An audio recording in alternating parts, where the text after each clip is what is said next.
L'édito politique sur Europe 1 avec Le Figaro. Bonjour Vincent Trémollet de Villers. Bonjour Dimitri, bonjour Anissa, bonjour à Vincent. tous. Vincent, les socialistes sont réunis ce week-end à Blois. Alors une rengaine fait son retour, celle d'un Premier ministre de gauche, raisonnable, type Bernard Cazeneuve. Le rêve d'un PS détaché de la France insoumise. Le socialisme de gouvernement, est-ce que vous y croyez ? Comment ne pas y croire Dimitri, puisque c'est lui qui est au pouvoir en France. Le président de la République est un ancien ministre de François Hollande, le Premier ministre a appelé à voter François Hollande contre Nicolas Sarkozy. Le ministre de l'économie était conseiller du socialiste Michel Sapin quand ce dernier était à Bercy. Le président du Conseil constitutionnel Richard Ferrand est un ancien socialiste. Le président de la Cour des comptes Pierre Moscovici était ministre de l'économie et des finances sous la présidence de François Hollande. Le président de la section du contentieux du Conseil d'État, c'est-à-dire le président de notre Cour suprême administrative, Monsieur Champy, est l'ancien directeur de cabinet de Jean-Marc Ayrault qui fut le Premier ministre de François Hollande.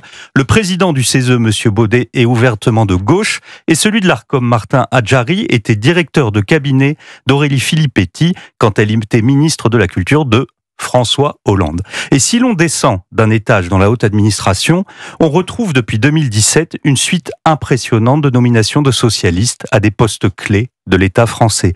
Le Parti socialiste est un nain électoral, mais un géant dans les sphères du pouvoir. François Bayrou s'en est pris aux boomers mercredi soir. Il a eu tort. Ce n'est pas toute une génération qui est coupable, mais les générations Mitterrand, Jospin, Hollande et malheureusement Macron. Sur la dette, ces irresponsables donnent maintenant des leçons de responsabilité. Les cigales fatiguées d'avoir croqué toute leur vie s'en prennent aux fourmis quand la crise est inévitable. Mais enfin, quand la droite était au pouvoir, elle non plus n'a pas réduit la dette. Elle n'a pas été parfaite, loin de là, mais les grandes dates du déclassement sont toutes socialistes. Ça commence avec la retraite à 60 ans avec François Mitterrand, ça se poursuit avec les 35 heures sous Lionel Jospin, ça continue avec la fin de la politique familiale sous François Hollande. Moment essentiel, puisque c'est le début de la fin de notre dynamisme démographique, indispensable à l'équilibre de notre système social.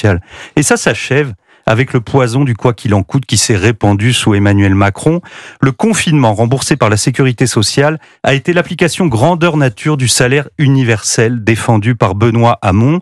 Alors il était peut-être nécessaire quelques semaines, mais il a installé à tous les niveaux de la société une logique mortelle, celle d'une économie déconnectée de ses règles élémentaires pour ne plus reposer que sur le secours de l'État, un État maître absolu de la taxe, de la norme et de la subvention.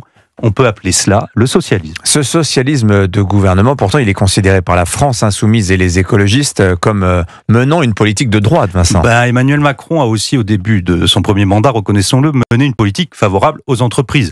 Bruno Retailleau, le ministre de l'Intérieur, est en opposition totale, frontale et profonde avec le socialisme. Mais pour le reste, vous remarquerez que la France insoumise, malgré ses outrances et ses provocations, reste le mouvement qui donne le cap à la gauche, mais aussi au macronisme. On a tous en tête l'appel de Gabriel Attal à voter LFI pour faire barrage au RN, mais on peut aussi noter les victoires symboliques de Jean-Luc Mélenchon sur l'inscription de l'IVG dans la Constitution, une proposition de Mathilde Panot, sur la reconnaissance de l'État palestinien, une obsession de Rima Hassan, sur le retour de l'ISF, combat permanent d'Éric Coquerel sur lequel François Bayrou était, dit-on, prêt à céder. Même la proposition ridicule d'Elisabeth Borne de réécrire le fronton du Panthéon en celles et ceux aurait pu être faite par Sandrine Rousseau. L'urgence, Dimitri, ce n'est pas de retrouver un socialisme de gouvernement, mais plutôt de s'en débarrasser, et pour le plus longtemps possible. L'édito politique sur Europe 1. Merci Vincent Trémollet de Villers.